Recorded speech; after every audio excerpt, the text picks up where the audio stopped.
உங்களுக்கு அமைதி உரித்த அன்பர்களே, நம் 70ஆம் நாளுக்குள் இன்று நாம் நுழைந்திருக்கிறோம் மரியனேன் ஓராண்டில் வீடியோ வழி விவிலி வாசிப்பு திட்டத்தில்.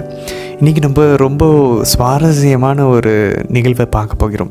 இன்றைக்கி எண்ணிக்கையில் 22ஆம் அதிகாரம் ஒன்று மட்டும்தான் வாசிக்க போகிறோம், ஒரு அதிகாரம் மட்டும்தான். இஸ்ரேல் மக்கள் மோவாபினுடைய கிழக்கு எல்லைக்கு பக்கிட்ட வந்துடுவாங்க. ஸோ அவங்க அடுத்து யோர்தானை அவங்க கடந்துட்டாங்கன்னா அவங்க வாக்களிக்கப்பட்ட நாட்டுக்குள்ளே அவங்க போகலாம். ஸோ இப்போ என்ன நடக்குது, மோவாபினுடைய மன்னன் பாலாக்கு இஸ்ரேல் ஆமோரியர்களுக்கும் கனானியர்களுக்கும் வீழ்த்தினதை நினச்சி பயந்து போயிடுவான். பயந்து போயிட்டு என்ன பண்ணுறான், ஒரு இறைவாக்கினர் பிழையாம்ன்ற ஒரு இறைவாக்கினர் வேற்றினத்தவர், அவர் இஸ்ரேல் மக்களை சார்ந்தவர் கிடையாது. அவரை கூப்பிட்டு, அவர் இறைவாக்கினர்னு சொல்கிறத விட அவர் குறி சொல்கிறவர்னு சொல்லலாம். ஸோ அவரை கூப்பிட்டு இஸ்ரேல் மக்கள் மேலே சாபம் போட சொல்வார். நமக்கு ஞாபகம் இருக்கா, அந்த குறி சொல்கிறவங்க, பில்லி சுனி விற்கிறவங்க, இவங்களாம் நமக்கு ஞாபகம் வரணும். ஸோ அதே மாதிரி ஒருத்தர் கூட்டிகிட்டு தேர்ந்தெடுக்கப்பட்ட இஸ்ரேல் மக்கள் மேலே சாபம் போட சொல்வார். ஸோ என்ன நடக்க போகுது, இஸ்ரேல் மக்களை நம்ம படையால் வீழ்த்த முடியாதுன்னு மோவாபினுடைய அரசன் தெரிஞ்சுக்கிட்டு பாலாக்கு என்ன பண்ணுவான், சரி இவனை நம்ம சாபத்தினால இவங்களை பலவீனமாக்கி நம்ம ஜெயிக்கலாம்னு நினைப்பான். ஸோ அது மட்டும் இல்லை, இன்றைக்கி கழுதையெல்லாம் பேசும். பழைய ஏற்பாட்டில் ரொம்ப ரொம்ப ரொம்ப ஃபேமஸான ஒரு நிகழ்வெல்லாம் இன்றைக்கி நம்ம வாசிக்க போகிறோம். அதனால் ரொம்ப சுவாரஸ்யமான ஒரு நிகழ்வு. ரொம்ப கவனத்தோடு நம்ம அந்த கதையை பின்பற்ற முயற்சிப்போம். அதனால் இன்றைக்கி நம்ம எந்த ஒரு கேள்விகளும் இல்லை, அந்த கதையை ரொம்ப ஆர்வமாக கவனிக்க முயற்சிப்போம். முழுசாக முடியாது, அதை நம்ம நாளைக்கு ஒரு கரெக்டான இடத்துல நம்ம நிறுத்திட்டு நாளைக்கு திரும்ப தொடருவோம் அந்த கதையை. சரி, இன்றைக்கி 2வது வாசகமாக இணை சட்டம் 23ஆம் அதிகாரம் நம்ம வாசிக்க போகிறோம். இதில் 14வது வசனம் வரைக்கும் அதே விபச்சாரம் செய்யாதே அப்படின்ற அந்த 6வது கட்டளைக்கு சம்மந்தப்பட்ட ஒரு சில சேர்க்கப்பட்ட மற்ற விரிவாக்கம் சட்டங்களை நம்ம இன்றைக்கி வாசிப்போம். இது அடுத்தது 19வது வசனத்திலிருந்து 24வது அதிகாரம் 14வது வசனம் வரைக்கும் 7வது கட்டளை என்னுடைய விரிவாக்கம் தொடங்கும். அது என்னது, 7வது கட்டளை களவு செய்யாத, ஸோ திருடக்கூடாது அப்படின்ற அந்த கட்டளையினுடைய விரிவாக்கத்தை நம்ம இன்றைக்கி 23ஆம் அதிகாரத்தில் 19வது வசனத்துலேருந்து தொடரும். பட் 24ஆம் அதிகாரம் வாசிக்க மாட்டோம், 23 மட்டும்தான் இன்றைக்கி வாசம், மீதி நாளைக்கு பார்ப்போம்.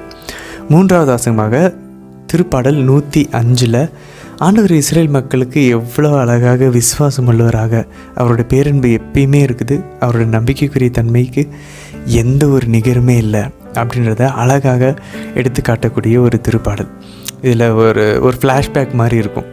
ஆண்டவர் எப்படி ஆபிரகாமை தேர்ந்தெடுத்து அவருடைய உடன்படிக்கையை செஞ்சு யோசேப்புக்கு அவர் காட்டின இரக்கம், அப்புறம் இப்போ இஸ்ரேல் மக்களுக்கு எகிப்தில் காட்டி கூட்டிகிட்டு வந்தது, எல்லாத்தையுமே பாலைவனத்தினுடைய பயணம் எல்லாத்தையுமே ஒரு ரீகேப் பண்ணுற மாதிரி ஒரு திருப்பாடலாக இருக்கும். இஸ்ரேல் மக்கள் ஆண்டவருக்கு நம்பிக்கைக்குரியவர்களாக இல்லை, தலைக்கணத்தோடு சில சமயம் நடந்திருக்காங்க நம்மை பிரதிபலிக்கும் விதமாக. ஆனால் ஆண்டவர் ஒரு இரக்கமுள்ள அப்பாவாக அங்கே நடந்துக்கிறத நம்ம அழகாக பார்க்கலாம். சரி, இன்றைய தினத்திற்கான இந்த அழகான விவிலிய வாசிப்பு பகுதிக்குள்ளே நம்ம ஜெபத்தோடு இணையலாம். தந்தை, மகன், தூய ஆவியாரின் பெயராலே ஆமேன். தந்தை இறைவனை அழைத்து ஜெபிப்போம். அருள் நிறைந்த அன்னை மரியே வாழ்க, ஆண்டவர் உம்முடனே, பெண்களுக்குள் ஆசை பெற்றவர் நீரே அம்மா, உம்முடைய திருவயிற்றின் கனியாக இயேசு கிறிஸ்துவும் ஆசை பெற்றவரே. புனித அன்னை மரியே, இறைவனின் தாயே, பாவிகளாய் இருக்கிற எங்களுக்காக இப்பொழுதும் நீங்கள் இறப்பின் வேலையிலும் வேண்டிக் கொள்ளும் அம்மா. ஆமேன். சுதனாகி இறைவனை அழைத்து ஜெபிப்போம். அருள் நிறைந்த அன்னை மரியே வாழ்க, ஆண்டவர் உம்முடனே, பெண்களுக்குள் ஆசை பெற்றவர் நீரே அம்மா, உம்முடைய திருவயிற்றின் கனியாக இயேசு கிறிஸ்துவும் ஆசை பெற்றவரே. புனித அன்னை மரியே, இறைவனின் தாயே, பாவிகளாய் இருக்கிற எங்களுக்காக இப்பொழுதும் எங்கள் இறப்பின் வேலையிலும் வேண்டிக் கொள்ளும் அம்மா. ஆமேன். தூய ஆவியானவரை அழைத்து ஜெபிப்போம். அருள் நிறைந்த அன்னை மரியே வாழ்க, ஆண்டவர் உம்முடனே, பெண்களுக்குள் ஆசை பெற்றவர் நீரே, உம்முடைய திருவயிற்றின் கனியாக இயேசு கிறிஸ்துவும் ஆசை பெற்றவரே. புனித அன்னை மரியே, இறைவனின் தாயே, பாவிகளாய் இருக்கிற எங்களுக்காக இப்பொழுதும் எங்கள் இறப்பின் வேலையிலும் வேண்டிக் கொள்ளும் அம்மா. ஆமேன். எண்ணிக்கை அதிகாரம் 22. அதன் பின்னர் இஸ்ரேல் மக்கள் புறப்பட்டு யோர்தானுக்கு அக்கரையில் எரிகோவுக்கு அருகில் உள்ள மோவாபிய சமவெளிகளில் பாளையமிறங்கினார்கள். சிப்போர் மன்னன் பாலாக்கு இஸ்ரேல் எமோரியருக்கு செய்திருந்த அனைத்தையும் கண்டான். இஸ்ரேல் மக்களின் எண்ணிக்கை முன்னிட்டு மோவாபு பெரிதும் கலங்கிற்று. அம்மக்களை பற்றிய அச்சம் மோவாபை மேற்கொண்டது. மோவாபு மிதியானின் மூப்பர்களிடம், மாடு வயல்வெளியில் புல்லை வேறற மேய்வது போல் இக்கும்பலும் நம்மை சுற்றியுள்ள எல்லாவற்றையும் மேய்ந்துவிடும் என்று கூறிற்று. அச்சமயம் மோவாபிய மன்னன் சிப்போர் மகன் பாலாக்கு அவன் பெத்தோரை சார்ந்த பெகோரின் மகன் பிலையாமை அழைத்து வர தூதரை அனுப்பினான். அந்த இடம் ஆமாபு நாட்டின் ஆற்றருகே இருந்தது. அவன் கூறியது, இதோ ஒரு மக்கள் கூட்டம் எகிப்திலிருந்து வெளியேறி வந்திருக்கிறது. அவர்கள் நிலம் முழுவதையும் நிரப்பிக் கொண்டிருக்கிறார்கள். அவர்கள் எனக்கு எதிரில் குடியேறியிருக்கிறார்கள். இப்போதே நீர் புறப்பட்டு வந்து எனக்காக இம்மக்களை சபித்துவிடும். அவர்கள் என்னிலும் மிகவும் வலிமை மிக்கவராயிருக்கின்றனர். ஒருவேளை நான் அவர்களை முறியடித்து நாட்டிலிருந்து துரத்தக்கூடும். ஏனெனில் நீர் எவனுக்கு ஆசி வழங்குவீரோ அவன் ஆசி பெறுவான், நீர் எவனை சபிப்பீரோ அவன் சாபம் அடைவான் என்று நான் அறிவேன். அஞ்ஞனமே மோவாபு மூப்பரும் மீதியான் மூப்பரும் குறி சொல்வதற்கான கட்டணத்தையும் கையில் எடுத்துக்கொண்டு புறப்பட்டு போயினர். அவர்கள் பிலையாமிடம் வந்து பாலாக்கு அனுப்பிய செய்தியை சொன்னார்கள். அவர் அவர்களிடம், இந்த இரவில் இங்கு தங்கியிருங்கள். ஆண்டவர் என்னோடு பேசுகிறபடி நான் உங்களுக்கு வார்த்தை தருவேன் என்றார். அவ்வாறே மோவாபின் தலைவர்கள் பிலையாமுடன் தங்கினார்கள். கடவுள் பிலையாமிடம் வந்து, உன்னோடு இருக்கிற இந்த ஆள்கள் யார் என்று கேட்டார். பிலையாம் கடவுளிடம், மோவாபின் மன்னனான சிப்போர் மகன் பாலாக்கு என்னிடம் அனுப்பியுள்ளான். இதோ ஒரு மக்கள் கூட்டம் எகிப்திலிருந்து வெளியேறி வந்திருக்கிறது. அவர்கள் நிலம் முழுவதையும் நிரப்பிக் கொண்டிருக்கிறார்கள். இப்போதே நீர் புறப்பட்டு வந்து எனக்காக அவர்களை சபித்துவிடும். ஒருவேளை நான் அவர்களுடன் போரிட்டு அவர்களை நாட்டிலிருந்து துரத்திவிடக்கூடும் என்று கூறி அனுப்பியுள்ளான் என்றார். கடவுள் பிலையாமிடம், நீ அவர்களோடு போக வேண்டாம், அம்மக்களை சபிக்கவும் வேண்டாம், ஏனெனில் அவர்கள் ஆசி பெற்றோர் என்று கூறினார். அப்படியே பிலையாம் காலையில் எழுந்து பாலாக்கு அனுப்பிய தலைவர்களிடம், உங்கள் சொந்த நாட்டுக்கு போங்கள், நான் உங்களோடு வருவதற்கு ஆண்டவர் அனுமதி மறுத்துவிட்டார் என்று சொன்னார். அதன்படி மோவாபின் தலைவர்கள் எழுந்து பாலாக்கிடம் போய், பிலையாம் எங்களுடன் வர மறுக்கிறார் என்றார்கள். மீண்டும் பாலாக்கு அவர்களை விட மதிப்பில் உயர்ந்த இன்னும் பல தலைவர்களை அனுப்பினான். அவர்கள் பிலையாமிடம் வந்து, சிப்போர் மகன் பாலாக்கு கூறுவது, என்னிடம் நீர் வருவதை தடுக்க எதற்கும் இடம் கொடாதேயும். உறுதியாக நான் உமக்கு மிகுந்த மரியாதை செய்வேன். நீர் எனக்கு சொல்லுவதையெல்லாம் நான் செய்வேன். வாரும், இந்த மக்களை எனக்காக சபியும் என்றனர். ஆனால் பிலையாம் பாலாக்கின் அலுவலர்களிடம் பதில் மொழியாக கூறியது, பாலாக்கு தன் வீடு நிறைய வெள்ளியும் பொன்னும் எனக்கு தந்தாலும் என் கடவுளாகிய ஆண்டவரின் கட்டளையை குறைவாகவோ கூடுதலாகவோ என்னால் மீற முடியாது. இன்றிரவு நீங்கள் தங்கிச் செல்லுங்கள், ஆண்டவர் கூடுதலாக எனக்கு அறிவிக்கலாம். கடவுள் இரவில் பிலையாமிடம் வந்து அவரிடம், இந்த ஆள்கள் உன்னை அழைக்க வந்தால் நீ எழுந்து அவர்களுடன் போ, ஆயினும் நான் சொல்வதை மட்டுமே நீ செய்ய வேண்டும் என்றார். அஞ்ஞனமே பிலையாம் காலையில் எழுந்து தம் கழுதைக்கு சேணம் கட்டி மோவாபின் தலைவர்களோடு போனார். ஆயினும் அவர் போனதை முன்னிட்டு கடவுளின் சினம் மூண்டது. ஆண்டவரின் தூதர் வழியிலே அவருக்கு எதிரியாக நின்றார். அப்போது அவர் தம் கழுதை மேல் ஏறி தம் பணியாளர் இருவருடன் சென்று கொண்டிருந்தார். ஆண்டவரின் தூதர் கையில் உருவிய வாளுடன் பாதையில் நின்று கொண்டிருப்பதை கழுதை கண்டது. எனவே கழுதை பாதையை விட்டு விலகி வயலுக்குள் சென்றது. பாதைக்கு அது திரும்பும்படி பிலேயாம் கழுதையை அடித்தார். அடுத்து ஆண்டவரின் தூதர் திராட்சை தோட்டங்களிடையே இருபுறமும் சுவர்கள் உள்ள ஒரு குறுகிய பாதையில் நின்றார். ஆண்டவரின் தூதரை கண்ட கழுதை சுவரில் முட்டி பிலேயாம் காலை சுவரோடு நெருக்கியது. ஆதலால் அதை அவர் மறுபடியும் அடித்தார். பின் ஆண்டவரின் தூதர் முன்னதாகவே சென்று வலப்புறமோ இடப்புறமோ திரும்ப முடியாத ஒரு குறுகிய இடத்தில் நின்றார். ஆண்டவரின் தூதரை கண்ட கழுதை பிலேயாமுக்கு அடியில் படுத்து கொண்டது.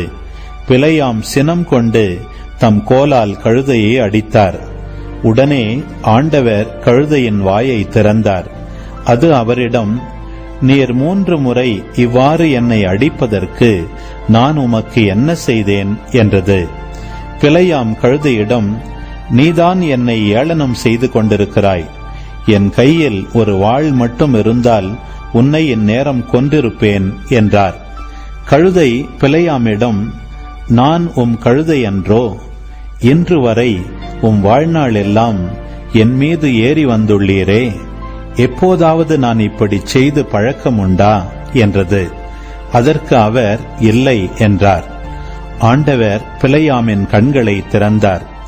கையில் உருவிய வாளுடன் ஆண்டவரின் தூதர் பாதையில் நின்று கொண்டிருப்பதை அவர் கண்டார். அவர் தலை வணங்கி முகங்குப்புற விழுந்தார். ஆண்டவரின் தூதர் அவரிடம் கூறியது, ஏன் 3 முறை இவ்வாறு கழுதையை அடித்தாய்? இதோ நான் உனக்கு எதிரியாக வந்திருக்கிறேன். ஏனெனில் என் பார்வையில் உன் வழி தவறானது. இந்த கழுதை என்னை கண்டு இந்த 3 முறையும் என் முன்னின்று திரும்பி விலகியது. அது என் முன்னின்று திரும்பி விலகாதிருந்தால் உறுதியாக இப்போதே உன்னை நான் கொன்று அதை வாழவிட்டிருப்பேன். பிலேயாம் ஆண்டவரின் தூதரிடம், நான் பாவம் செய்துவிட்டேன். நீர் பாதையிலே எனக்கு எதிராக நின்றதை நான் அறிந்து கொள்ளவில்லை. எனவே இப்போதும் இது உம் பார்வையில் தீயதாக இருப்பின் நான் திரும்பி போய்விடுகிறேன் என்றார். ஆண்டவரின் தூதர் பிலேயாமிடம், இந்த ஆள்களுடன் நீ போ. ஆயினும் நான் சொல்லும் வார்த்தையை மட்டுமே நீ பேச வேண்டும் என்றார். அவ்வாறே பிலேயாம் பாலாக்கு அனுப்பிய தலைவர்களுடன் போனார். பிலேயாம் வந்திருப்பதை பாலாக்கு கேட்டதும் அவரை சந்திக்கும்படி அவன் மோவாபு நகருக்கு புறப்பட்டு போனான். அது அர்னோன் எல்லையின் இறுதியில் இருந்தது. பாலாக்கு பிலேயாமிடம், நான் உம்மை அழைத்து வர ஆள் அனுப்பவில்லையா? பின்னர் ஏன் நீர் வரவில்லை? உமக்கு மரியாதை செய்ய நான் இயலாதவனோ என்று கேட்டான். பிலேயாம் பாலாக்கிடம், இதோ நான் உம்மிடம் வந்துள்ளேன். நானாக எதையும் பேச இப்போது என்னால் இயலாதே. கடவுள் என் வாயில் வைக்கும் வார்த்தையாலேயே நான் பேச வேண்டும் என்றார். அதன் பின் பிலேயாம் பாலாக்குடன் போனார். அவர்கள் கிரியத்து குசோத்துக்கு வந்தனர். பாலாக்கு ஆடு மாடுகளை பலியிட்டு அவற்றிலிருந்து பிலேயாமுக்கும் அவரோடு இருந்த தன் அலுவலர்க்கும் கொடுத்தனுப்பினான். மறுநாள் பாலாக்கு பிலேயாமை பாமோத்து பாகாலுக்கு கூட்டிக் கொண்டு வந்தார். அங்கிருந்து அவன் இஸ்ரேல் மக்களில் மிகவும் அண்மையிலிருந்தோரை பார்த்தான். இணைச்சட்டம் அதிகாரம் 23. விதை அடிக்கப்பட்டவனும் ஆண்குறி அறுக்கப்பட்டவனும் ஆண்டவரின் திருப்பேரவைக்குள் நுழையலாகாது. வேசித்தனத்தால் பிறந்தவன் அவனது 10ஆம் தலைமுறை வரைக்கும் ஆண்டவரின் திருப்பேரவைக்குள் நுழையலாகாது. அம்மோனியரும் மோவாபியரும் அவர்களது 10ஆம் தலைமுறை வரைக்கும் அவர்களை சார்ந்த எவரும் எக்காலத்திலும் ஆண்டவரின் திருப்பேரவைக்குள் நுழையக்கூடாது. ஏனெனில் நீங்கள் எகிப்திலிருந்து புறப்பட்டு வரும் வழியில் அவர்கள் அப்பங்களோடும் தண்ணீரோடும் உங்களை எதிர்கொள்ளவில்லை. அத்தோடு ஆராம் நகராயில் உள்ள பெத்தோர் என்னும் ஊரிலிருந்து பெகோரின் மகன் பிலேயாமை உன்னை சபிக்கும்படி கூலிக்கு அமர்த்தினார்கள். ஆயினும் உன் கடவுளாகிய ஆண்டவர் பிலேயாமுக்கு செவி கொடுக்க மனமின்றி சாபத்தை உனக்கு ஆசியாக மாற்றினார். ஏனெனில் உன் கடவுளாகிய ஆண்டவர் உன் மீது அன்பு கூர்கிறார். உன் வாழ்நாள் எல்லாம் நீ அவர்களது நல்லுறவையும் நலத்தையும் நாடாதே. ஏதோமியனை வெறுக்காதே, ஏனெனில் அவன் உன் சகோதரன். எகிப்தியனை வெறுக்காதே, ஏனெனில் அவன் நாட்டில் நீ அந்நியனாய் வாழ்ந்தாய். அவர்களுக்கு பிறந்த பிள்ளைகளின் 3ஆம் தலைமுறை தொடங்கி ஆண்டவரின் திருப்பேரவைக்குள் வரலாம். நீ உன் பகைவருக்கு எதிராகச் சென்று பாளையம் இறங்கியிருக்கையில் எல்லா தீச்செயல்களிலிருந்தும் விலகியேறு. உங்களில் ஒருவன் இரவில் நிகழ்ந்த செயலால் தீட்டுப்பட்டிருந்தால் அவன் பாளையத்திற்கு வெளியே செல்லட்டும், பாளையத்திற்குள்ளே வரக்கூடாது. மாலையானதும் நீரில் குளித்து கதிரவன் மறைந்ததும் அவன் பாளையத்துக்குள் வரட்டும்.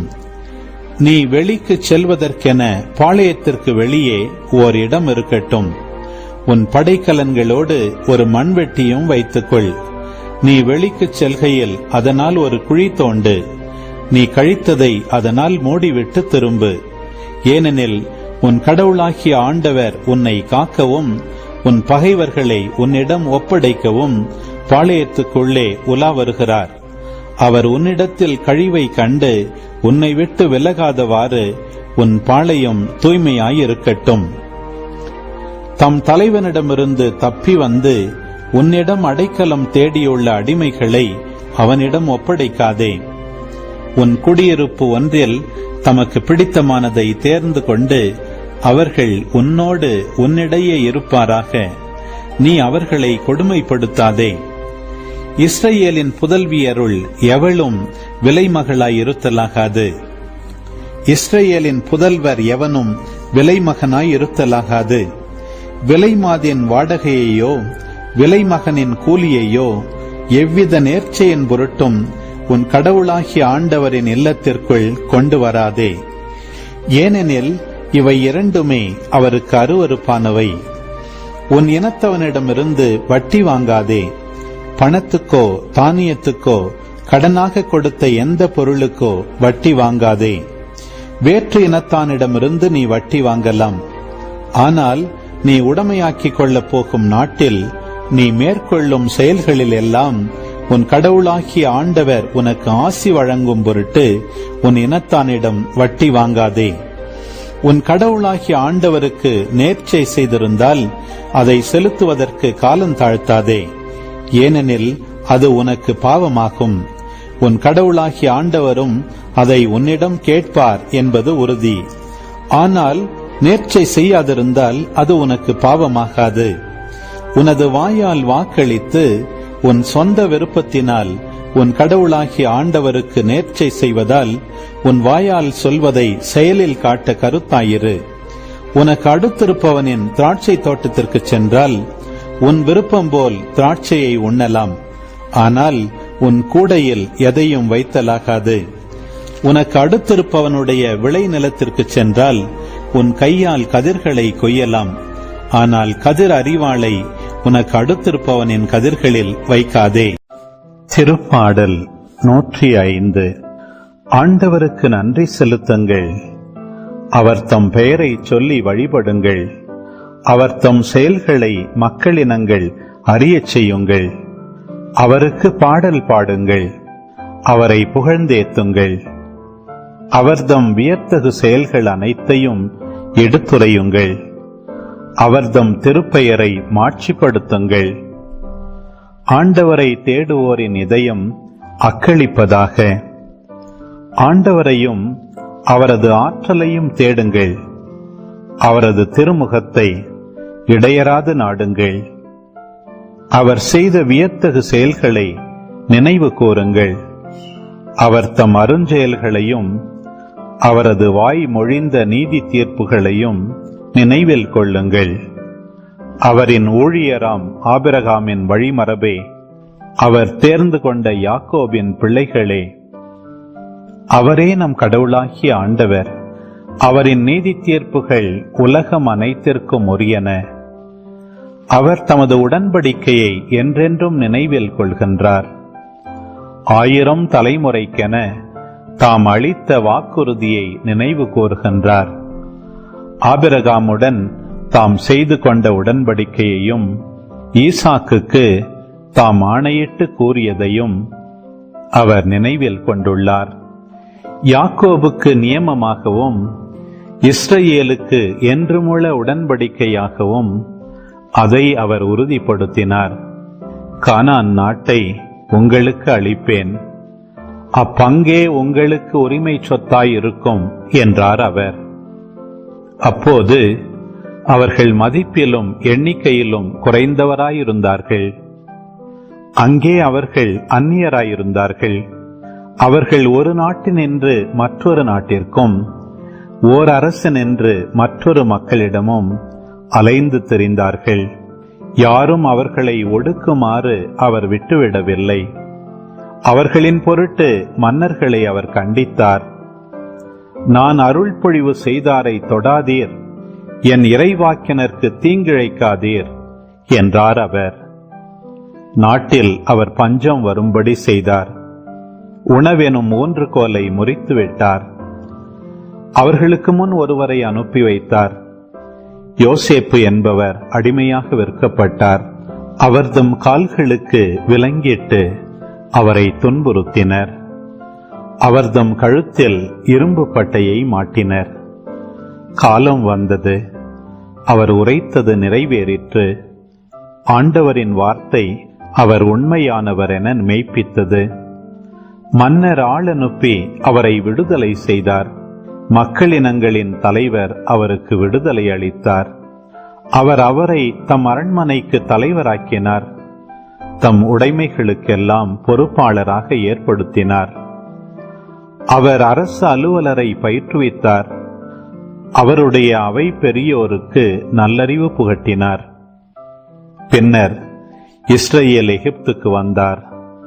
யாக்கோபு காம் நாட்டில் அந்நியராய் வாழ்ந்தார். ஆண்டவர் தம் மக்களை பல்கி பெருகச் செய்தார். அவர்களின் எதிரிகளை விட அவர்களை வலிமை மிக்கவர்கள் ஆக்கினார். தம் மக்களை வெறுக்கும்படியும் தம் அடியார்களுக்கு எதிராக சூழ்ச்சி செய்யும்படியும் அவர் எகிப்தியரின் மனத்தை மாற்றினார். அவர் தம் ஊழியராகிய மோசேயையும் தாம் தேர்ந்தெடுத்த ஆரோனையும் அனுப்பினார். அவர்கள் எகிப்தியரிடையே அவர் தம் அருஞ்செயல்களை செய்தனர். காம் நாட்டில் வியத்தகு செயல்களை செய்து காட்டினர். அவர் இருளை அனுப்பி நாட்டை இருட்டாக்கினார். அவருடைய சொற்களை எதிர்ப்பார் இல்லை. அவர்களுடைய நீர்நிலைகளை அவர் இரத்தமாக மாற்றினார். அவற்றிலிருந்த மீன்களை சாகடித்தார். அவர்களது நாட்டிற்குள் தவளைகள் ஏறி வந்தன. மன்னர்களின் பள்ளி அறைகளுக்குள்ளும் அவை நுழைந்தன. அவர் கட்டளையிட அவர்களுடைய நாடு முழுவதிலும் ஈக்களும் கொசுக்களும் திரண்டு வந்தன. அவர் நீருக்கு பதிலாக கல்லை மழையாக பொழிந்தார். அவர்களது நாடு எங்கும் மின்னல் தெறிக்கச் செய்தார். அவர் அவர்களின் திராட்சை செடிகளையும் அத்தி மரங்களையும் அழித்தார். அவர்களது நாடெங்கும் உள்ள மரங்களை முறித்தார். அவரது சொல்லால் வெட்டுக்கிளிகளும் எண்ணற்ற வெட்டுப்புழுக்களும் அங்கே தோன்றின. அவை அவர்களது நாட்டின் பயிர் பச்சைகளை தின்று தீர்த்தன. அவர்களது நிலத்தின் விளைச்சல்களை விழுங்கிவிட்டன. அவர் அவர்களது நாட்டின் தலைப்பேறுகள் அனைத்தையும் தாக்கினார்.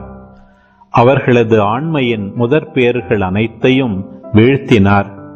அவர் இஸ்ரவேலரை வெள்ளியோடும் பொன்னோடும் புறப்படச் செய்தார்.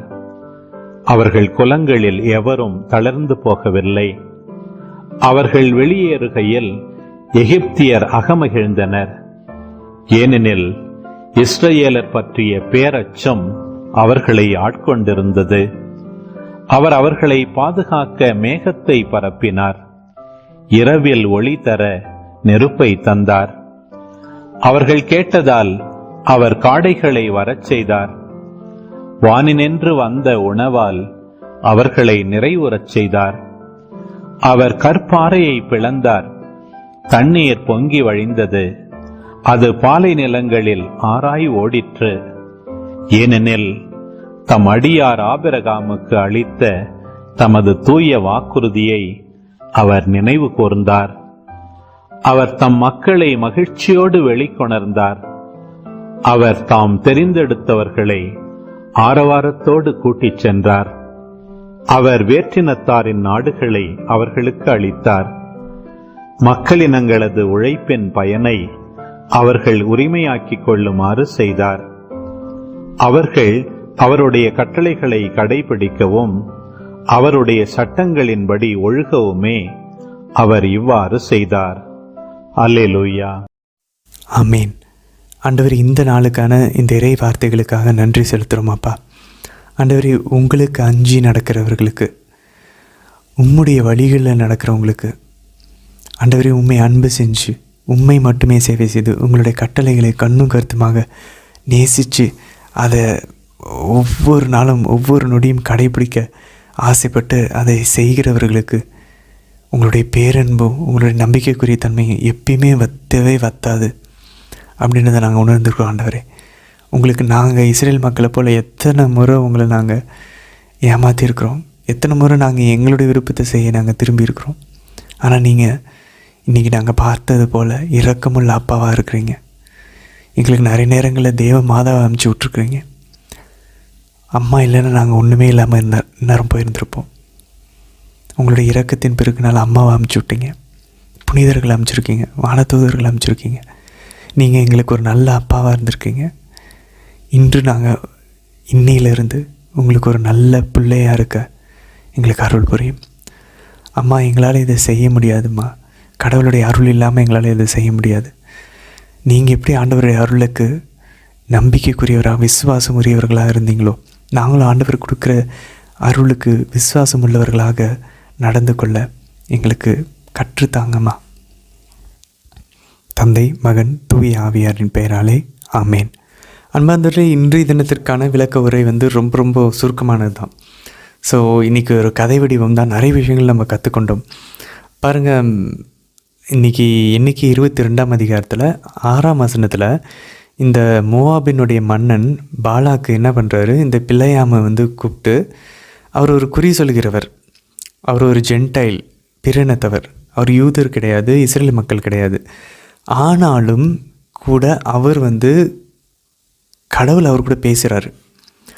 ஸோ இது ஒரு பக்கம் நம்ம ஒரு முக்கியமான ஒரு பாடத்தை நம்ம கற்றுத்தருது. சில நேரங்கள் ஆண்டவர் நம்ம பிற மதத்து சகோதரர்கள் மூலிமா, ஏன் ஒரு சின்ன பிள்ளை மூலிமா, ஒரு மரத்தினுடைய ஒரு இலையின அசைவின் மூலிமா, எது மூலிமா வேணாலும் கடவுள் நம்ம கூட பேசலாம். ஆனால் அதற்காக நம்ம அவங்கக்கிட்ட போய் குறி சொல்லணும், யார்கிட்டையும் கேட்கணும் இல்லை. சில சமயம் நம்மளுக்கு மேலே இருக்கக்கூடிய ஒரு மேல அதிகாரியை கடவுள் பயன்படுத்தலாம். சில நேரங்களில் ஆண்டவர் யாரை வேணாலும் எப்படி வேணாலும் பயன்படுத்தலாம். ஸோ இன்னும் நம்ம பின்னாடி பாலாக்கு பிள்ளையாமை பற்றி நம்ம வாசிப்போம். பிள்ளையாமை ஆண்டவர் எப்படிலாம் அவர் பிரினத்தவராக இருந்தாலும் அவர் ஆண்டவர் சில சமயம் பயன்படுத்துகிறத நம்ம அழகாக பார்ப்போம். இன்னும் 24ஆம் அதிகாரத்திலாம் அது இன்னும் தெளிவாக தெரியும். அதனால் ஆண்டவருடைய வழிகளை நம்ம அவரை ரெஸ்ட்ரிக்ட் பண்ண முடியாது, இதுக்குள்ளே தான் அவர் இருக்கார் அப்படின்னு சொல்லி. அது ஒரு முக்கியமான விஷயம். சில சமயம் ஆண்டவர் தான் நம்ம சொன்னோம்ல, யாராவது ஒரு நம்மளுடைய நண்பர் இருப்பாங்க, அவர் நம்மக்கிட்ட சொல்லலாம். ஆனால் அதுக்காக அவர் சொல்கிறது எல்லாமே எடுத்துக்க முடியாது. அது நம்மளுடைய இறை வார்த்தைக்கு ஒத்து போகிற மாதிரி இருந்துச்சுன்னா மேபி கடவுள் நம்மை அவங்க மூலிமா ஏதோ உணர்த்துறாருன்னு அர்த்தம். சில நிகழ்வுகள் மூலிமா உணர்த்துறார். ஸோ இன்றைக்கி பாருங்கள், அந்த கழுதை கூட பேசுது. அந்த கழுதை சில சமயம் போக மாட்டேங்குது, திரும்புது. இப்போ நம்மளும் பிள்ளையாமல் போல் நிறைய நேரங்களில் ஏன்டவர் இது நடக்குது, எல்லாத்தையுமே நம்ம மெட்டீரியலாக உலக பிரகாரமாக பார்த்துக்கிட்டு இருப்போம். ஆனால் அதுக்கு பின்னாடி ஏதோ ஒரு ஆவிக்குரிய காரணம் இருக்குது. பாருங்கள், அந்த வானதூதர் அவருக்கு எதிராக நின்னாராம். அப்போ பாருங்கள், அதுவும் 22ஆம் அதிகாரம் எண்ணிக்கையில் 32ஆம் வசனத்தில் வானதூதர் பிள்ளையாமுக்கு எதிராக நின்றார். ஃபஸ்ட்டு பாருங்கள், கடவுள் அவரை போக சொல்லிட்டாரு. ஆனால் அவருடைய சின்னம் அதுக்கப்புறம் பாருங்கள், ஏன்னா ஃபஸ்ட்டு அவர் வேண்டான்னு சொன்னார், அதுக்கப்புறம் அவர் போக சொல்கிறாரு. ஏன்? ஏன்னா பிள்ளையாம் திரும்பவும் கேட்குறாரு. அதுதான் பிரச்சனை. அப்போ ஆண்டவர் ஒரு விஷயத்தை நமக்கு பண்ண வேண்டான்னு சொன்னார்னா நம்ம அது படி நடக்கணும். அதை தாண்டி நம்ம திரும்ப திரும்ப கேட்கும்போது சில சமயம் அவர் இதை பற்றி பேசாத உனக்கு கொடுக்க மாட்டேன்னு சொல்லிடலாம். சில சமயம் ஆனால் நான் சொல்கிறபடி தான் நடக்கும்னு இப்போ பிள்ளையாம் கிட்ட சொன்னது மாதிரி சொல்லலாம். ஆனால் அப்படி சொல்லும்போது அதில் ஒரு சில பிரச்சனைகள் வரும். ஸோ இதை நம்ம ஆக்சுவலாக கரெக்டாக பகுத்தறியணும். ரொம்ப ரொம்ப நுணுக்கமான ஒரு விஷயம். சில சமயம் நம்ம கடவுளுடைய காரியங்களை செய்யும்போது அது வந்து மிகப்பெரிய அளவில் அழகாக வானத்தூதர் வழி நடத்தி சூப்பராக முடியும். கண்டிப்பாக அது நடக்கும். சில சமயம் கடவுளுடைய காரியங்கள் நடக்கும்போது சாத்தான் தடுப்பான். ஸோ அது வந்து நம்ம பவுலினுடைய கடிதங்கள்லாம் பார்க்குறோம். இப்போ இந்த பவுல் கூறுவார், நாங்கள் அந்த நகரத்துக்கு போகணும்னு நினச்சோம், ஆனால் சாத்தான் எங்களை தடுத்தான் அப்படின்னு சொல்லி அவர் கூறுவார். ஸோ கடவுளுடைய காரியத்தை செய்யும்போது எல்லாமே சூப்பராக நடக்கும். அது கடவுளுடைய திருவிழமாக இருக்கலாம். அவருடைய ஞானத்தில் அவர் எப்படி தேர்ந்தெடுத்து நம்மளை வழி நடத்துகிறான்றது நம்மளால் சொல்ல முடியாது. பட் அது நடக்கும். ஸோ ஃபஸ்ட் ஆப்ஷன், கடவுளுடைய காரியத்தை செய்யும்போது எல்லாமே பர்ஃபெக்டாக நடக்கும். வானத்தூதர் கூட இருந்து நமக்கு வழி நடத்துவார். ரெண்டாவது ஆப்ஷன், கடவுளுடைய காரியத்தை செய்யும்போது, கடவுளுடைய விருப்பத்தை செய்யும்போது சாத்தான் தடைகளை போடுவான். அதை நம்ம கண்டுபிடிச்சி அதை தாண்டி போகணும். மூணாவது, இன்றைக்கி நம்ம பார்க்குறோம், வானத்தூதர் கூட கடவுளுக்கு பிடிக்காத ஒரு விஷயத்த நம்ம செய்யும்போது, கடவுளுக்கு பிடிக்காத விஷயத்தை செய்யும்போது மூணாவது ஆப்ஷன், வானத்தூதர் வந்து அதுக்கு தடுக்கிறதுக்கு அவர் ஒரு அட்வைசரி அப்படின்னு சொல்லி நம்ம ஆங்கிலத்தில் சொல்கிறோம். அப்படின்னா அவருக்கு எதிராக வந்து நிற்கிறாரு. ஸோ இதுவும் நமக்கு நடக்கலாம். ஸோ நம்ம நினச்சிடக்கூடாது, இப்போது ஒரு பிரச்சனை வருது அப்படின்னாக்க ஒருவேளை வானத்தூதர் நிறுத்துகிறாரோ இல்லை சாத்தான் நிறுத்துகிறாரோ. இது எதை பொறுத்ததுன்னா கடவுளுடைய திருவுளத்தை பொறுத்தான். கடவுளுடைய திருவிழப்படி போனோன்னா தடைகள் வருது, சாத்தானிடம் வந்து வருது. கடவுளுடைய திருவிழப்படி நடக்காமல் போனோன்னா தடைகள் வருது, சில சமயம் வானத்தூதரிடமிருந்து வரலாம். ஏன்னா அது கடவுளுக்கு விருப்பம் இல்லை, போகாதப்பா அப்படின்னு சொல்லலாம். அப்புறம் பாருங்கள், ஆனாலும் கடவுள் சொல்லிட்டாரு, சரி நீ போன்னு பெர்மிஷன் கொடுத்துருக்காரு. ஒரு எதிராக வந்த வானத்தூதர் அவருக்கு ஒரு சில கஷ்டங்களை கொடுத்துட்டு, அட்வர்சிட்டிஸை கொடுத்துட்டு, இருந்தாலும் நீ போ, அவர் திரும்பி போகிறேன்றாரு, இல்லை நீ போன்றார். ஸோ கடவுளுடைய விருப்பத்துக்கு, கடவுளுடைய வார்த்தைக்கு கீழ்ப்படிஞ்சு வானத்தூதர் அவரை போக சொல்கிறாரு. ஸோ மோஸ்ட்டாக கடவுளை திருவிழம் வேண்டான்னு சொன்னார்னா அதையே நம்ம நிறுத்திக்கணும். திரும்பி போய் கேட்கக்கூடாது போல் தெரிகிறது. ஸோ அதுக்காக ஆண்டவர் வந்து கழுதியை கூட பேச வைக்கலாம். இது நமக்கு புனித ஜான் மரிய வியானியை ஞாபகத்துக்கு கொண்டு வருது. ஸோ புனித ஜான் மரிய வியானி வந்து அவருக்கு படிப்பே வரலையாம், ஆனால் அவர் எப்பயுமே மாதாவே கதின்னு சொல்லி கிடப்பாராம். அப்போ வந்து இந்த கழுது எதுக்குமே செட் ஆக மாட்டாங்கன்னு சொல்லி சொல்லுவாங்களாம். அப்போது புனித ஜான் மரிய வியானி சொல்வாராம், ஆண்டவரே, நீங்கள் நீதி தலைவர்கள் நம்ம வாசிப்போம், ஒரு கழுதையினுடைய எலும்பெடுத்து அத்தனை பேத்தால் கொன்று ஜெயிக்க முடியும் அப்படின்னா நீங்கள் வந்து ஒரு முழு கழுதையாக நான் இருக்கிறேன், நீங்கள் என்ன எடுத்து பயன்படுத்த முடியும், என்ன எடுத்து பயன்படுத்துங்கன்னு சொல்லுவாராம். ஸோ அந்தளவுக்கு தாழ்ச்சி புனித ஜான் மரிய வியானி நம்ம பின்னாடி பார்க்குறோம். அவர் தான் இன்றைக்கி பங்கு தந்தையர்களுடைய பாதுகாவலராக இருக்கிறார். ஸோ கழுதையும் பேச வைக்க முடியும்னா அப்போ ஆண்டவரால் என்ன வேணால் பண்ண முடியும். எவ்வளோ பிரம்மாண்டமாக இருக்குல்ல, பிரமிக்க வைக்கக்கூடிய ஒரு விஷயமாக இருக்குது. ஸோ நம்மளையும் ஆண்டவர் எப்படி வேணால் எடுத்து பயன்படுத்தலாம். அவருடைய கரத்தில் ஒரு கழுதையாக இருந்தால் போதும், அதை நம்ம எதிர்பார்த்தா போதும். ஆண்டவர், உங்ககிட்ட ஒரு கழுதையாக இருக்கேன் பாருங்கள், கழுதை தான் ஆண்டவர் சுமந்துட்டு போச்சு எருசலேமுக்கு. ஸோ ஆண்டவரே, நான் உங்களை சுமந்துட்டு போகிற ஒரு கழுதையாக இருந்தால் போதும். அதான் குருவானவர்கள் சொல்லுவாங்களாம், ஒரு சில குருவானவர்கள் அவருடைய வார்த்தை பாடல இப்படி தான் சொல்லுவாங்க, the master needs of it. எங்களுடைய தலைவருக்கு அந்த கழுதை தேவைப்படுது. எந்த கழுதை? அந்த குருவானவர்ன்ற அந்த கழுதை. எவ்வளோ தாழ்ச்சியான ஒரு சில ஆர்டினேஷன் அட்டைகளெல்லாம் குருவானவர்கள் இந்த வசனத்தை போடுவாங்க, தலைவருக்கு அந்த கழுதை தேவைப்படுது. எவ்வளோ அழகான விஷயம் இல்லை? அந்த மாதிரி ஒரு தாழ்ச்சியான ஒரு கழுதையாக இருந்துட்டு போயிட்டால் போதும். ஆண்டவர் அந்த கழுதையை வச்சு கூட பாருங்கள், பிள்ளையாம் வந்த இறையியல் வல்லுநர்கள் ஜெஃப் கேவின்ஸ் அவர் சொல்கிறாரு, பிள்ளையாம் வந்து ஒரு இறைவாக்கினர் நினச்சிட்டு இருந்தான், ஆனால் இறைவாக்கினருடைய கண்ணுக்கு எவ்வளோ அசிங்கமாக வானதூதர் தெரியலையாம். ஆனால் கழுதையோட கண்ணுக்கு வானதூதர் தெரிஞ்சாராம். ஸோ அந்த மாதிரி பிள்ளையாமுக்கு அது ஒரு ஹியூமிலியேட்டிங் பிளேஸ் அப்படின்னு சொல்கிறாங்க. அவர் வந்து ஒரு தாழ்த்த வேண்டிய ஒரு நேரம். அதனால் உன்கிட்ட ஒரு பெரிய ஒன்றும் பவர் இல்லை, கடவுள் கொடுத்தா தான் எல்லா பவரும் அப்படின்னு சொல்லி அங்கே ஒரு பாடத்தை கற்றுத்தந்ததாக ஜெஃப் கேவின்ஸ் இந்த கால அட்டவணையை நமக்கு வடிவமைத்து கொடுத்தவர் அவருடைய புத்தகத்தில் அழகாக கூறுகிறார், வாக்கிங் வித் தி லார்ட் அப்படின்ற புத்தகத்தில். சரி, இது ஒரு பக்கம் இருக்க. இன்னொரு முக்கியமான விஷயம் பாருங்கள், அந்த பாலாக் அரசன் வந்து இன்றைக்கி 22ஆம் அதிகாரம் எண்ணிக்கை 6ஆம் வசனத்தில் பிலேயாம் கிட்ட வந்து ஆள் அமுச்சு சொல்ல வைக்கிறார். என்னது, நீ யார் யாரெல்லாம் ஆசீர்வதிக்கிறியோ அவங்களாம் ஆசீர்வதிக்கப்படுவாங்களாம், நீ யார் யாரெல்லாம் சபிக்கிறியோ அவங்களாம் சபிக்கப்படுவாங்க, வந்து இஸ்ரேல் மக்களை சபி அப்படின்னு சொல்கிறாரு. இது நமக்கு ஒன்று ஞாபகம் பண்ணணும். என்னது, தொடக்க நூல் 12ஆம் அதிகாரம் 3ஆம் வசனம் ஞாபகம் இருக்கா? இது மாதாவுக்கான வசனம். ஆண்டவர் ஆபிரகாம் பார்த்து சொல்கிறார், உன்னை யாரெல்லாம் ஆசீர்வதிக்கிறார்களோ அவர்களை நானும் ஆசீர்வதிப்பேன், உன்னை யாரெல்லாம் சபிக்கிறார்களோ அவர்களை நானும் சபிப்பேன், உன் வழியாக மக்களினங்கள் அனைத்தையும் நான் ஆசீர்வதிப்பேன். தொடக்க நூல் 12:3 வசனம். எவ்வளோ அழகாக இருக்குது பாருங்களேன். அப்போது அவருடைய வழிமரபு வழியாக உலகத்தை ஆசீர்வதிக்க போகிறாரு. ஆனால் ஆபிரகாமுக்கு ஆசீர்வதிக்கிறவங்கள எல்லாரையும் ஆசீர்வதிப்பாங்க. நம்ம இதை பார்த்தோம் ஏற்கனவே. அதனால தான் மாதா அவங்களுடைய பாடலில் லூக்காவை நடிச்சது 1ஆம் அதிகாரம் 46லேருந்து 55 மேக்னிஃபிகட் அவங்களுடைய அந்த பாடலில் என் ஆன்மா ஆண்டவரை ஏற்றி போற்றி பெருமைப்படுத்துன்ற பாடலில் மாதா சொல்கிறாங்க, இந்நாள் முதலாம் தலைமுறையினர் என்னை பேறு பெற்றவர், என்னை ஆசை பெற்றவர் என்று வாழ்த்தும். நம்ம அதனால தான் ஜெபமாலையில் மாதாவை வந்து ஆசீர்வதித்தவங்கன்னு சொல்கிறோம். ஏன்னா ஆபிரகாமுக்கு கொடுக்கப்பட்ட ஆசீர்வாதம் மாதாவே சொல்கிறாங்க, முன்னோருக்கு உரைத்தபடியே அவர் ஆபிரகாமையும் அவர் தம் வழிமரபினரையும் என்றென்றைக்கும் இரக்கத்தோடு நினைவில் கொண்டுள்ளார், தம் ஊழியராக இஸ்ரவேலுக்கு துணையாக இருந்து வருகிறார். ஆபிரகாமுக்கும் மூதாதையருக்கும் உரைத்ததெல்லாம் மாதாவில் இன்றைக்கி நிறைவேறியிருக்கு. அப்போ மாதாவுடைய வழிமரபு ஆண்டவர் இயேசு வழியாகவும், அதுக்கப்புறம் நம்ம வழியாக கத்தோலிக்க திருச்சபை வழியாகவும், இந்த புதிய இஸ்ரேல் வழியாகவும் ஆண்டவர் இந்த பூவுலக அனைத்தையும் மக்களினங்கள் அனைத்தையும் ஆசீர்வதிச்சிட்ருக்காரு. யார் யாரெல்லாம் திருச்சபையில் இணைகிறாங்களோ அவங்க ஆசீர்வாதம் பெற்றவராக இருக்கிறாங்க. ஆனால் அது அந்த வழிமரபினர்களுக்கு மட்டும் இல்லை, ஆபிரகாமுக்கும் அவரோட வழிமரபுக்கும். ஆபிரகாம் பார்த்து சொல்கிறார், உன்னை ஆசீர்வதிப்பவர்களை நான் ஆசீர்வதிப்பேன். ஸோ அதனால தான் பாருங்கள், மாதா வந்து இறைவாக்காக இருக்கிறாங்க, இந்நாள் முதலாம் தலைமுறைகள் என்னை ஆசீர் பெற்றவர் என வாழ்த்திடும். ஏன்னா தொடக்க நூல் 12:3 வசனம் வரைக்கும், தொடக்க நூல் 12ஆம் அதிகாரம் 3ஆம் வசனம் படி மாதாவை யார் யாரெல்லாம் அப்போ வாழ்த்துகிறோமோ ஆண்டவர் அவர்களையும் ஆசீர்வதிப்பார்கள். ஸோ மாதாவை நம்ம ஆசை பெற்றவர்னு சொல்லி வாழ்த்துறோன்னா நம்மை ஆண்டவர் ஆசீர்வதிப்பார். ஸோ இந்த ஆசீர்வாதத்துக்கு நேராக அந்த பாலாக் அரசன் வந்து இஸ்ரேல் மக்களை பார்த்து நீங்கள் வந்து அவரை சபி அப்படின்னு சொல்லி பிலேயாம் கிட்ட சொல்கிறாரு. ஆனால் பாருங்கள், ஆண்டவருடைய உடன்படிக்கை ஆபிரகாம் கூட செஞ்சது இப்போ வரைக்கும் இஸ்ரேல் மக்களை பாதுகாத்துட்ருக்கு. அப்போது அந்த உடன்படிக்கை இஸ்ரேல் மக்களுக்கு போகுதுன்னா நமக்கு நன்றாக தெரியும், இஸ்ரேல் மக்களுடைய நம்ம அதில் தான் நம்ம ஆசீர்வாதத்தில் நம்மளும் இணைகிறோம்.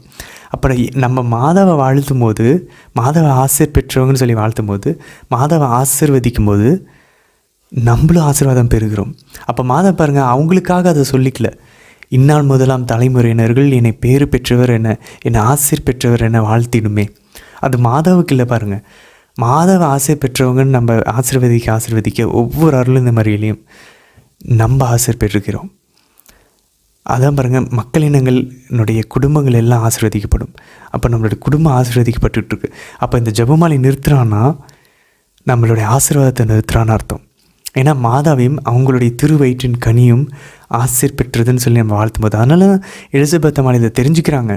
ஓகே, எல்லாம் இங்கே நிறைவேறிச்சு மாதா கிட்ட. அதனால தான் மாதாவையும் ஆசீர்வதிக்கிறாங்க, மாதாவுடைய திருவயிற்றின் கனியும் ஆசீர்வதிக்கிறாங்க. சொல்லப்போனால் ஆசீர்வதிக்குவதற்கு தூண்டுவது தூய் ஆவியானவர். லூக்கா நடிச்சு 1ஆம் அதிகாரம் 41வது வசனத்தை வாசிக்கிறோம். எலிசபெத் அம்மாள் தூய் ஆவியானவரால் முற்றிலுமாய் நிரப்பப்பட்டு உரத்த குரலில், பெண்களுக்குள் ஆசை பெற்றவர் நீரே, வயிற்றின் கனியும் ஆசை பெற்றதே. எவ்வளோ அழகாக இருக்குது பாருங்கள். ஸோ பாருங்கள், எல்லா மக்களும் எவ்வளோ இவங்க ட்ரை பண்ணாலும் ஆண்டோட உடன்படிக்கை இந்த பிள்ளையாமை வந்து அவங்கள சபிக்க விடாது. அதெல்லாம் நம்ம நாளைக்கு வாசிப்போம். சரி, இணைய சட்டத்தில் இன்றைக்கி 23ஆம் அதிகாரத்தில் ரொம்ப முக்கியமான 3 விஷயங்கள் தான் பாருங்கள். முதல்ல 5வது வசனத்தில் பாருங்கள், பாலாம் வந்து அவருடைய ஆசீர்வாதங்களை அவரோட சபிக்கணும்னு நினச்சப்போ ஆண்டவர் அதை ஆசீர்வாதமாக மாற்றுறது ஏன்னு சொல்லி போட்டிருக்கு பாருங்கள். நமக்கு தெரிஞ்சிட்டு நம்ம நினச்சிட்ருக்கோம் அது உடன்படிக்கை ஆண்டவர் செஞ்சதுனால, அதுவும் ஒரு காரணம். ஆனால் இங்கே தெளிவாக கூறப்பட்டிருக்கு, ஆண்டவர் உங்களை அன்பு செஞ்சதுனால. அப்போ பாருங்கள், ஆண்டவர் உடன்படிக்கை தான் அவரோட அன்பினுடைய ஒரு அடையாளம், வெளிப்பாடு. அவர் அன்பு செஞ்சதுனால தான் உடன்படிக்கை செஞ்சுருக்காரு. இல்லைனா இந்த பாவப்பட்ட மக்கள்கிட்ட அவரையும் வந்து உடன்படிக்கை செய்யணும். அப்போ அவர் முதல்ல நம்ம அன்பு செஞ்சுருக்கிறார். அது ஒரு முக்கியமான விஷயம். 2வது பாருங்கள், இணைச்சட்டம் 23ஆம் அதிகாரத்தில் 18வது வசனத்தில் பாருங்கள், பாவம் செஞ்ச பணத்தை கொண்டு வந்து கடவுளுக்கு கொடுக்காதீங்க, எந்த ஒரு தர்ம காரியங்களையும் செய்யாதீங்கன்றாங்க. அது கடவுளுக்கு அருவருப்பானது.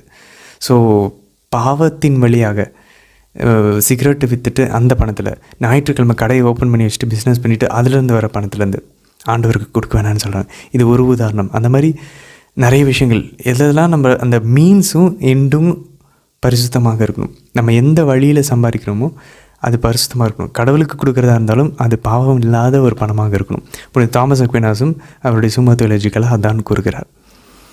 அடுத்தது பாருங்கள், 21வது வசனத்தில் நம்ம இன்றைக்கி வாசிக்கிற இணைச்சட்டத்தில் நம்ம கடவுளுக்கு செய்கிற பொருத்தனையை தள்ளி போடக்கூடாது, உடனடியாக செய்யணும்னு சொல்கிறாங்க. ஸோ அதுவும் நமக்கு ஒரு முக்கியமான ஒரு விஷயத்தை நம்ம கவனத்தில் வைத்திருக்கணும். இன்னொரு முக்கியமான விஷயம் பாருங்கள், இன்றைக்கி திருப்பாடல் 105 18 மற்றும் 19 வசனத்தில் யோசேப்புக்கு பட்ட கஷ்டத்தை இன்னும் கொஞ்சம் விவரமாக இங்கே கூறப்பட்டிருக்கிறது. பாருங்கள், அவர் தம் கால்களுக்கு விலங்கிட்டு அவரை துன்புறுத்தினர். யாரை? யோசேப்பை. பழைய ஏற்பாட்டு யோசேப்பு நம்ம பார்க்குறோம்ல. அவர் தம் கழுத்தில் இரும்பு பட்டையை மாட்டினர். ஆனால் காலம் வந்தது, அவர் உரைத்தது நிறைவேறிற்று. யார்? கடவுள் யோசேப்பு வழியாக அந்த கனவுல உரைத்தது நிறைவேறிற்று. ஆண்டவரின் வார்த்தை அவர் உண்மையானவர் என மெய்ப்பித்தது. இப்போ இந்த மெய்ப்பித்ததுன்றது ப்ரூவன் ட்ரூன்னு இருக்குது பாருங்கள். அந்த ஆக்சுவலான எபிரேய வார்த்தையில் பார்த்தோன்னா ரிஃபைன்டு, டெஸ்டடுன்னு இருக்கும். ஆனால் ஒரு சில மொழிபெயர்ப்புகள் ஆண்டவரின் வார்த்தை அவரை சோதித்தது அப்படின்னு சொல்லியிருக்கும், அவரை புடமிட்டதுன்னு சொல்லி நம்ம சொல்லலாம். ஸோ அப்போ பாருங்கள், யோசேப்புக்கு அந்த காலம், அந்த 13 வருஷம் நம்ம பார்த்தோம் இல்லையா, அவர் அந்த 13 வருஷம் அவர் 30 வயசில் உயர்த்தப்படுவதற்கு முன்பாக வரைக்கும் அவர் பட்ட கஷ்டங்கள் அவரை புடமிட்டது. அப்போ பாருங்களேன், ஆண்டவர் ஒரு பையனை போல் கருதி அவரை புடமிட்டு அதுக்கப்புறம் உயர்த்துறார். ஸோ இது நம்மளுடைய வாழ்விலும் ஒரு முக்கியமான ஒரு பாடத்தை கற்றுத்தருது. ஆண்டவர் நம்மை சில நிகழ்வுகள், சில சூழ்நிலைகளை அனுமதிக்கிறார்னா அவர் நம்மளை பிள்ளையாக நம்மளை மதித்து நம்மளை நினச்சி கருதி நம்மளை புடமிடுகிறார், பரிசுத்தப்படுத்துகிறார். அவருடைய உருவிலும் சாயலிலும் படைக்கப்பட்ட நம்ம அவருடைய சாயல் இழந்திருக்கிறோம், அவருடைய உருவில் இருக்கிறோம். அந்த சாயலுக்கு திரும்ப கொண்டு வரணும். என்ன சாயல்? அன்பு, அமைதி, பொறுமை, கனிவு, நன்னயம், விசுவாசம், தாழ்ச்சி, இச்சை அடக்கம், தாராள உள்ளம், நீதி ஆகிய ஆவியானவருடைய கனிகள் நம்மள தென்படும் போது நம்ம ஆண்டவருடைய சாயலாக மாறுகிறோம். அந்த சாயலுக்கு கொண்டு வரத்துக்கு சில சூழ்நிலைகளை, சில நிகழ்வுகளை, சில கஷ்டங்களை ஆண்டவர் அனுமதிப்பார். அதை யோசிப்பை போல் அமைதியை ஏற்றுக்கொள்ளும்போது அந்த முடியும் போது சூப்பராக ஆண்டவர் புடமிட்ட ஒரு தங்கத்தை போல் வெளியே வருவோம். அவர் பாருங்கள், இன்றைக்கி திருப்பாடல் 43ஆம் வசனத்தில் அவர் தம் மக்களை மகிழ்ச்சியோடு வெளியே கொண்டு வந்தாராம். ஆண்டவர் சும்மா மேலே இருந்து சரி போ, சரி சீனாய்க்கு போங்க, சரி சீனாயிலேருந்து காணான்னு போங்க, அப்படி அவர் அனுப்பலையாம். அவர் பாருங்கள், அவர் தம் மக்களை மகிழ்ச்சியோடு வெளியே கொண்டு வந்தாராம். அவர் தம் தேர்ந்து கொண்டவர்களை வாரத்தோடு கூட்டி சென்றார்ன்றிருக்கு. அப்போ கடவுள் நம்மளை பாவத்திலேருந்து வெளியே கொண்டு வரும்போது, அதனால தான் ஆண்டவர் இயேசு சொல்கிறார், ஒரு பாவி மனம் திரும்போது விண்ணகத்தில் இருக்கவங்க அத்தனை பேரும், வானதூதர்கள் எல்லாரும் மகிழ்ச்சி அடைகிறாங்க. விண்ணகமே மகிழ்ச்சி அடையுதான். ஒரே ஒரு பாவி இந்த உலகத்தில் மனம் திரும்பினாங்கன்னா அந்த ஒரு பாவியாக நாம் இருக்க முயற்சிப்போம். நம்ம கொஞ்சம் கொஞ்சமாக அவருடைய சாயலில் கண்ணு கருத்துமாக கடைபிடிக்க முயற்சிப்போம். இன்னமும் நம்ம மற்றவங்க மாதிரி கொள்ளை கற்பழிப்பு நான் செய்யலை, நான் பரிசுத்தமானன்னு சொல்ல முடியாது. கண்ணும் கருத்துமாக ஒவ்வொரு வார்த்தையும் இன்றைக்கி பைபிள் நம்ம வாசிக்கிட்டே வரோம். தோறாவை முடிக்க போகிறோம் இன்னும் 10 நாளில். ஆனால் நம்மளுடைய நெறி பைபிள் படிக்காதவங்களுடைய நெறியை விட சிறந்ததாக இருக்கணும். நம்மளை பார்க்கும்போது கடவுளுடைய சாயல், இன்னொரு கிறிஸ்துவை பார்க்கணும், இன்னொரு மாதாவை நம்மக்கிட்ட பார்க்கணும். அந்த ஒரு முயற்சியில் தான் நம்ம சென்று பயணித்து கொண்டிருக்கிறோம். தொடர்ந்து பயணிப்போம் ஆண்டவரோடும் மாதாவோடும். அவருடைய சாயலாக மாற முயற்சிப்போம். நாளை தினத்திற்கான வீடியோவில் நம்ம சந்திக்கலாம். ஆமேன்.